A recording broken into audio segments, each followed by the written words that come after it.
Dans sa pétition pour un enseignement égalitaire, démocratique et ambitieux, l'APED demande l'instauration de petites classes de maximum 15 élèves dans les premières années maternelles et primaires.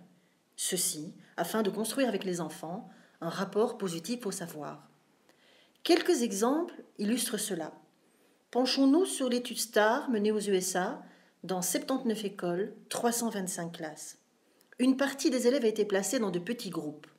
Le choix des élèves et des professeurs a été fait de manière aléatoire. Les enfants ont ainsi fonctionné pendant 4 ans, puis ont poursuivi leur scolarité dans le contexte habituel. Ensuite, pendant 12 ans, on a suivi les résultats de ces élèves. Après 4 ans dans les petites classes, les enfants ont 6 mois d'avance en maths et 9 mois en lecture. Mais après 10 ans, le bénéfice est toujours là. L'avance a encore augmenté. Le retard scolaire et les absences sont moindres chez les jeunes qui ont bénéficié de ces petites classes. Et le taux de diplomation en fin de secondaire a aussi augmenté, principalement pour les plus précaires des élèves. Une autre étude existe. À partir de 1962, la taille des classes en Suède a été limitée et un dédoublement automatique a été instauré, ce qui a permis bien plus tard d'étudier ces petites classes dédoublées. Les résultats des élèves sont meilleurs à 13 ans, à la sortie de ces petits groupes, mais aussi plus tard, à 16 ans et à 18 ans. Et même à l'âge adulte, dans leur vie professionnelle, la situation des petites classes reste meilleure.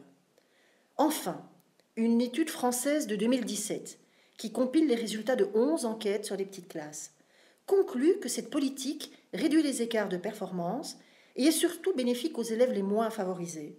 Évidemment, cette politique est aussi coûteuse et demande d'avoir suffisamment d'enseignants.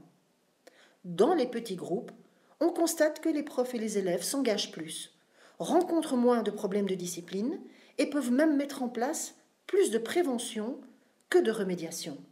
Mais attention, il serait tentant de cibler uniquement les élèves les plus précaires. Eh bien, rappelons que pour combattre les inégalités, il faudra néanmoins avant tout lutter contre la ségrégation scolaire. Nous en reparlerons. La taille des classes n'est certainement pas le seul facteur à améliorer.